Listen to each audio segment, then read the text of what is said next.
قم وجه بالقلب نحو الحسين، ثم القم رأسه بسيف الهوى من بعد أن تلطمه في عبد الرحمن الدمشقي. المهم أنه يقول بأن حادثة الغرانيق ليست صحيحة.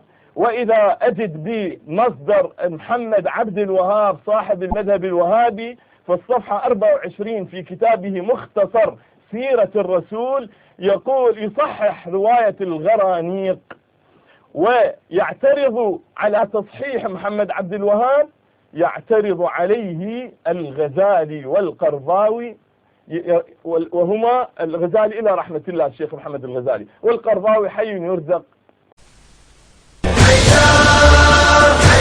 حيدر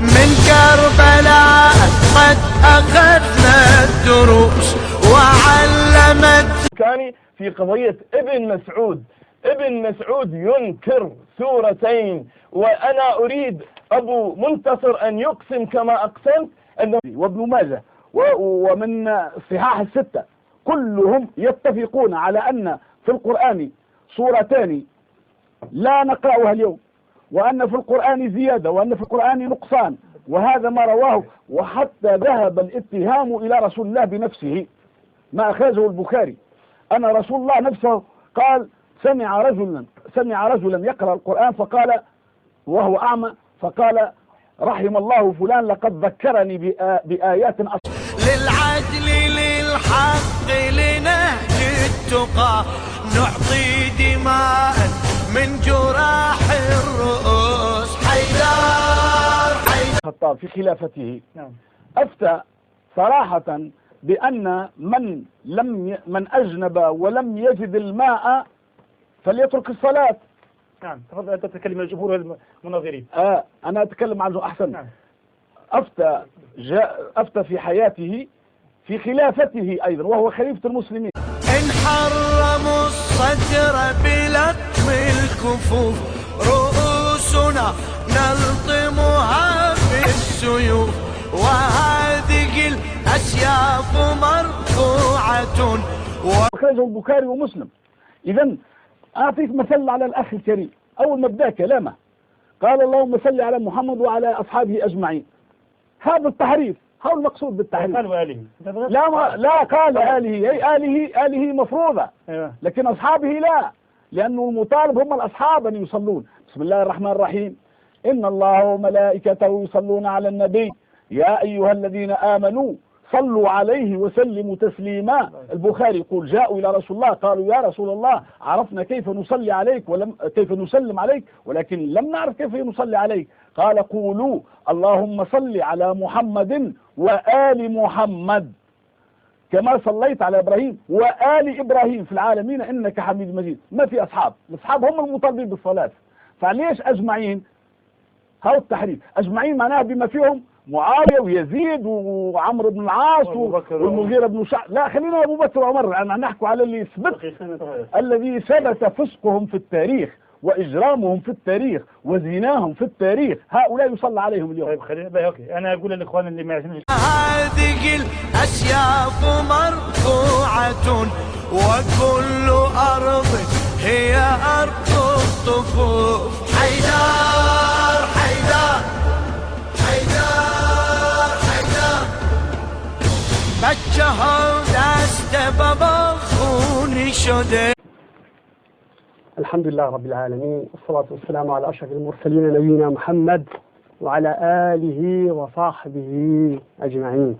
أو التحريف. أي نعم، لو سمح أنا ما قطعتك صح؟ سمحني. بارك الله فيك، أكرم الله وإياك بالهداية. طيب، قول الرافضي الكريم كما يلمزون نحن بالوهابية، لأنني أنا تأدبت معهم تكرما وقلت الشيعة، ونزهت لساني أن أتلفظ بلفظ الرافضة تكرما، لكن لقد أسمعت لو ناديت حيا ولكن لا حياة لمن تنادي، ولو نارا نفخت لقد أضاءت ولكن أنت تنفخ غير مادي. على كل حال، الرافضي الكريم يعترض على صلاة أهل السنة والجماعة على الصحابة، ويقول أن هذا من باب التحريف أو شيء من هذا القبيل. أقول هذا ناشئ عن الجهل العميق، جهل عميق جدا. ولذلك أكثر الناس الذين يضلون إنما يضلون بسبب الجهل، إنما يضلون بسبب الجهل، لأن سبب الجهل شيئان. الشيء الأول وهو سبب الضلال شيئان، الشيء الأول وهو الشبهات، الشيء الثاني وهو الشهوات. ولذلك أمرنا الله سبحانه وتعالى في الفاتحة أن نقول اهدنا الصراط المستقيم صراط الذين أنعمت عليهم غير المغضوب عليهم. من هم المغضوب عليهم؟ هم اليهود الذين ضلوا بسبب الشبهات، المغضوب عليهم هم اليهود الذين ضلوا بسبب ماذا؟ بسبب الشهوات. والضالين الذين هم النصارى ضلوا بسبب الشبهات والجهل. أخونا الرافضي الكريم جاهل جهلا عميقا بنصوص النبي صلى الله عليه وسلم، بنصوص السنة، ذلك أنه ثبت في السنة أن النبي صلى الله عليه وآله وسلم قال اللهم صل على آل ابن أبي أوفى، وهو صحابي من صحابة النبي صلى الله عليه وآله وسلم، اللهم صل على آل ابن أبي أوفى. وقال النبي صلى الله عليه وآله وسلم لامرأة قالت له يا رسول الله صل علي وعلى زوجي، قال اللهم صل عليك وعلى زوجك. ونحن مأمورون بماذا؟ نحن مأمورون بالاقتداء بالنبي صلى الله عليه وآله وسلم، لقول الله عز وجل لقد كان لكم في رسول الله أسوة حسنة، فنحن نتبعه في ذلك ونصلي على من؟ نصلي على صحابته الكرام. عندما اتخذ الرافضة المبطلون صحابة النبي صلى الله عليه وآله وسلم غرضا لسهامهم وهدفا لطعناتهم، بينما النبي صلى الله عليه وآله وسلم يقول خير القرون قرني ثم الذين يلونهم ثم الذين يلونهم. ولذلك نحن نصلي على صحابة النبي صلى الله عليه وآله وسلم ضدا عليهم واقتداء بسنة النبي صلى الله عليه وسلم. الأمر الآخر، أنا بالحقيقة لا أدري من أين أبتدئ، لأن الكلام الذي دار إنما هو تشغيبات وتهويشات لا تعتمد على دليل أصلا، وهي عن المناقشة العلمية بمعزل. أول شيء يقول أن عمر الخطاب رضي الله تعالى عنه أفتى بحرمة ماذا؟ بحرمة التيمم. طيب لو تفضلت أيها الرافضي الكريم المحترم بإتمام الحديث، عمر رضي الله تعالى عنه كان من الذين شهدوا مع النبي صلى الله عليه وآله وسلم الحادثة التي نزلت فيها ماذا؟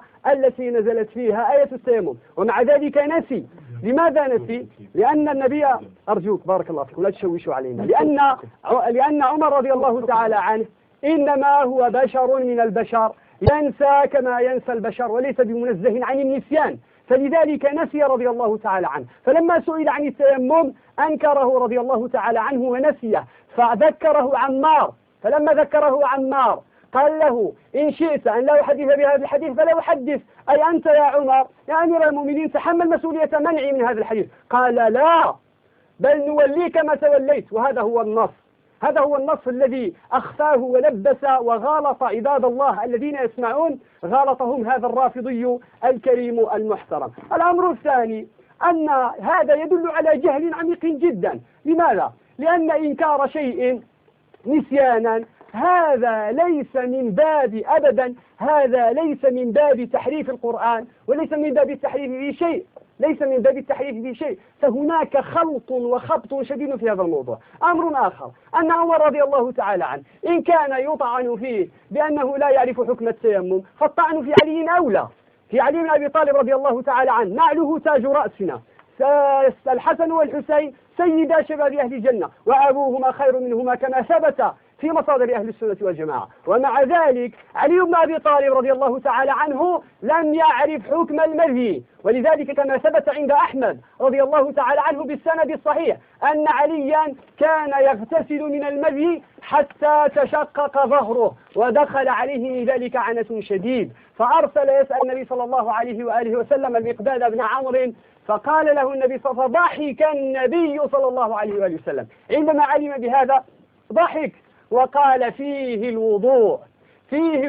فإن كان الطعن في عمر رضي الله تعالى عنه لأنه لم يعرف حكم التيمم، فلنطعن كذلك في علي بعقول هؤلاء الرافضة الجهال الذين لا يتقنون طرائق الاستدلال، فلنطعن كذلك في علي ونسقط كل هؤلاء الصحابة الذين جهلوا بعض الجزئيات من الأحكام الشرعية ولا يبقى لنا دين، وهذا هو الأصل الذي تقوم عليه الرافضة. الأمر الآخر أن هذا الرجل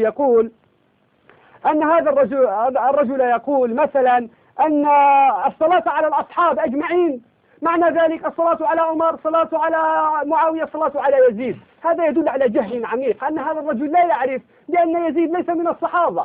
يزيد ليس من الصحابة حتى يدخل في عموم صلاتنا على صحابة النبي. لا تقاطعني أرجوك، لا تقاطعني. لا يدخل هذا في الصحابة. فلذلك هذا الرجل إنما دخل عليه الشر المسكين من قلة علمه وضحالة فهمه. الأمر الآخر أن الأخ الكريم الرافضي الآخر الذي يناظر دائما ماذا يفعل؟ اتهم أهل السنة والجماعة بالكذب، والكذب بهم أولى، ولنا في ذلك أدلة. منها أنه قال قبل أن آتي إلى هذا لكي لا أنسى أنه جاء بالكلام الذي قاله شيخنا عبد الرحمن الدمشقي أبو عبيدة، أنكر حديث الغرانيق وحكم بضعفه. فجاء هذا الرجل الذي يتعالم وماذا قال؟ قال انظروا إلى تصحيح من؟ إلى تصحيح الشيخ محمد عبد الوهاب. هذا يدل على جهل عميق بأصول الاستدلال. لماذا؟ لأنك إذا أردت أن تشتري اللحم تذهب إلى اللحام، إذا أردت أن تستفسر عن الطب تذهب إلى الطبيب. والقاعدة عند العلماء ما هي؟ أن المعتبر في كل فن قول أهله، المعتبر في كل فن قول أهله. ولذلك إذا أردت أن تعرف حكم الحديث فعليك أن تذهب عند المحدثين، لا أن تذهب عند الفقهاء أو عند النحويين أو إلى قول سيبويه وكسائي. وفي ذلك يقول الإمام السيوطي رحمه الله تعالى في الألفية: وخذه أي الحديث الصحيح وخذه حيث حافظون عليه نص أو من مصنف بجامعه يخص. تأخذ الحديث الصحيح من أين أيها الرافضي الكريم؟ تأخذ الحديث الصحيح من حكم المحدث المعترف بحكمه وأنه ليس مرميا ولا مطعونا بتساهل، أو تأخذه من الكتاب المصنف الذي صنفه علماء هذا الشأن وفرسان الميدان الذين ميزوا بين الصحيح والضعيف. أمر آخر أن هذا الرجل يتعالم علينا بقصة ماذا؟ بحديث أن ابن مسعود رضي الله تعالى عنه كان يحك المعوذتين من المصاحف. نقول له رويدك فأنت جاهل جهلا عميقا بأصول الاستدلال. كيف ذلك؟ أنا أبين ذلك. عبد الله بن مسعود رضي الله تعالى عنه جاءت رواية تقول لنا أنه كان يحك المصاحف، كان يحك المعوذتين من المصاحف. جميل جدا. أنا أتساءل هذا القرآن الذي يقول أنه يأخذ به والذي هو من رواية عاصم هو مسند لمن؟ هو مسند ينتهي سنده إلى من؟ إلى ابن مسعود رضي الله تعالى عنه بالتواتر عن عبد الله بن مسعود. هل تجد فيه المعوذتين أم لا تجد فيه المعوذتين؟ قطعا تجد فيه المعوذتين. إذن حصل عندنا تعارض بين روايتين. الرواية الأولى تقول أنه كان يحكهما من المصاحف، الرواية الثانية المتواترة عنه والتي هي بين يدي المسلمين اليوم هذا القرآن الذي يقول بأنه قرآن تجد فيها المعوذتين وهو مسند، هذا القرآن ينتهي سنده إلى ابن مسعود رضي الله تعالى. فأيهما نصدق؟ هل نصدق الرواية المتواترة أيها الرافضي الكريم العالم بأصول الاستدلال، أم نصدق رواية الآحاد التي كذبها بعض الفحول من المحدثين؟ كذبها الإمام النووي رحمه الله تعالى وحكم عليها بالوضع، وكذبها ابن حزم وحكم عليها بالوضع، وإن ردها كذلك الرازي الفخر الرازي. طيب لماذا ردها العلماء؟ ردها العلماء لأنه رأوا فيها معارضة صريحة لما ثبت بالتواتر عن عبد الله بن مسعود رضي الله تعالى. الذين قبلوا الرواية من أمثال ابن حجر رحمه الله تعالى، هل قبلوها بدون شرط ولا قيد؟ كلا، هم أعلم من أن يقبلوا هذه الرواية بدون شرط ولا قيد، وإنما قبلوها بشرط. ما هو هذا الشرط؟ وهو التأويل. ولذلك قال ابن حجر رحمه الله تعالى في فتح ما نصه الرواية صحيحة والتأويل محتمل. الرواية صحيحة والتأويل محتمل. إذن إما أن تقبل رواية عبد الله بن مسعود التي يحك فيها هذه المصاحف، يحك فيها المعوذتين من المصاحف، وتعارض بها المتواتر وتكون عند ذلك من أجهل الناس وأغبى الناس، أو يحملك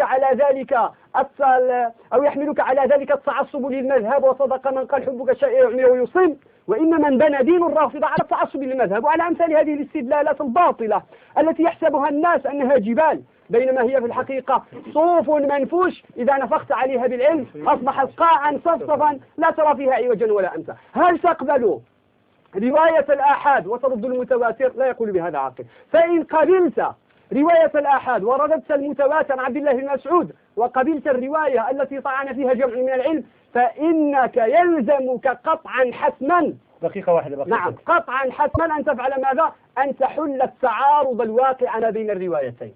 لأن القاعدة عند أهل العلم في هذا الباب أنه تقبل الأخبار المتعارضة التي ظاهرها التعارض بشرط التأويل. ولذلك ذهب كثير من أهل العلم يحاولون أن يؤولوا هذه الرواية الثابتة عن عبد الله بن مسعود، كما قالوا مثلا أنه إنما كان يحك المعوذتين من المصاحف لأنه كان يرى أنه لا يكتب في المصاحف إلا ما كتبه النبي صلى الله عليه وآله وسلم، لأن ذلك توقيف من النبي صلى الله عليه وآله وسلم. والوقت قد انتهى، وهناك أطنان من الأكاذيب التي تحتاج إلى تمحيص، والحمد لله رب. رؤوسنا نلطمها بالسيوف وهذه الأسياف مرفوعة وكل أرض